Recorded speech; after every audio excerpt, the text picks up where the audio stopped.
Hello guys and welcome to another episode of nerd of Calcutta. আজকে যে বিষয়টা নিয়ে আলোচনা হবে সেটা হয়তো আমাদেরকে একটু হলেও ছোটবেলার নস্টালজিয়ায় ফেরত নিয়ে যাবে।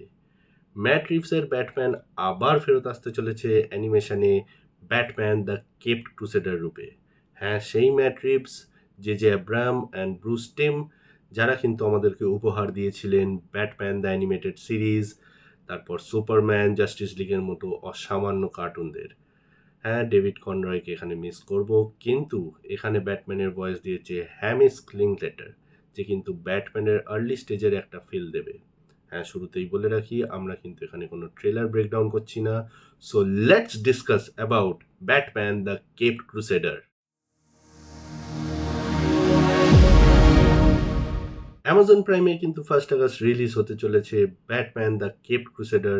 আর এখানে কিন্তু আমরা ব্যাটম্যানের আর্লি স্টেজ বা শুরুর দিন থেকেই দেখতে পাবো, কারণ ট্রেলার অনুযায়ী এখানে দেখাচ্ছে যে পুলিশ কিন্তু ব্যাটম্যানের কনসেপ্ট নিয়ে এখনও কিন্তু ক্লিয়ার নয়। তারা কিন্তু ভাবছে যে ব্যাটম্যান আর 5টা গ্যাংস্টারের মতোই কিন্তু কোনো একটা গ্যাংস্টার হবে, যে আর কি অন্য গ্যাংস্টারদের মারছে বা শহরে হয়তো খুন খারাপি করছে এবং পুলিশদেরও ধরে ধরে মারছে। এবং আমরা এখানে দেখতে পাবো গর্ডনকে, যে হয়তো ইন্সপেক্টর গর্ডন, এখনো হয়তো কমিশনার গর্ডন হয়নি। গথম শহরে কিন্তু একটার পর একটা অস্বাভাবিক খুন হয়ে চলেছে এবং চারিদিকে বিস্ফোরণ হচ্ছে, এবং ব্যাটম্যান কিন্তু তারই ইনভেস্টিগেশনে নেমেছে। সেই পুরনো ডিটেকটিভ রূপে কিন্তু আমরা এখানে ব্যাটম্যানকে দেখতে পাবো। সঙ্গে আমরা অ্যালফ্রেডকেও পাবো তাকে সাহায্য করার জন্য, এবং নানা ভিলেন্সদের দেখতে পাবো এখানে আমরা কিন্তু। এদের লিস্ট কিন্তু অনেক বড়, তাই এক এক করে জানতে থাকি কারা রয়েছে এখানে ব্যাটম্যানের ভিলেন হিসেবে। প্রথমেই যাকে দেখতে পাবো সেটা হচ্ছে হার্ভি ডেন্ট বা টু ফেসকে। হার্ভি ডেন্ট হচ্ছে ব্রুস ওয়েনের খুব ভালো বন্ধু এবং গথম সিটির পাবলিক প্রসিকিউটর, কিন্তু একটি দুর্ঘটনায় সে তার আর্ধেক চেহারা হারিয়ে ফেলে এবং নতুন ভিলেন জন্ম দেয়, সেটা হচ্ছে টু ফেস। দ্বিতীয় যাকে দেখতে পাবো সে একটু নতুন ভিলেন বলতে পারেন, সেটা হচ্ছে ওনামাটোপিয়া। তৃতীয় যাকে দেখতে পাবো সেটা হচ্ছে ফায়ারবাগ। চতুর্থ দেখতে পাবো ক্লেফেস। পঞ্চম দেখতে পাবো ডক্টর হুগো স্ট্রেঞ্জ। এবার এখানে একটা ক্যাচ রয়েছে, যে এখানে দেখাচ্ছে যে ডক্টর হুগো স্ট্রেঞ্জের মুখটা একটু বাঁকা বা মুখের সাইডটা থেকে একটু ঝুলছে। এটা হতে পারে যে ক্লেফেসই ডক্টর হুগো স্ট্রেঞ্জ সেজেছে বা কিছু, সেটা নিয়ে এখনই কিছু বলা যাচ্ছে না। কিন্তু ষষ্ঠ বা 6 নম্বর যাকে দেখতে পাবো সেটা হচ্ছে স্কেয়ারক্রো। তারপর গ্যাংস্টারদের লর্ড কারমাইনি ফ্যালকনি, একেও আমরা দেখতে পাবো।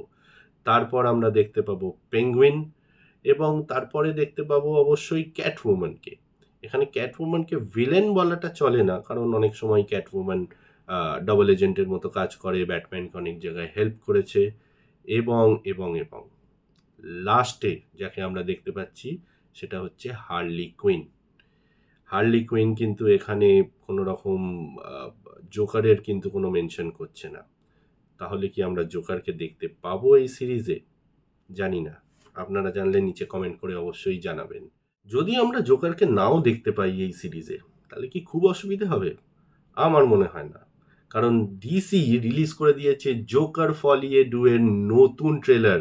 সেটা আমরা কিন্তু দেখতে পাবো পুজোর সময়, এবং এখানে কিন্তু অনেক আলোচনা শুরু হয়ে গেছে, চারিদিকে প্রচুর জল্পনা শুরু হয়ে গেছে, কিন্তু আমরা এই বিষয়তে ধীরে সুস্থে কথা বলবো অন্য কোনো একটা ভিডিওতে।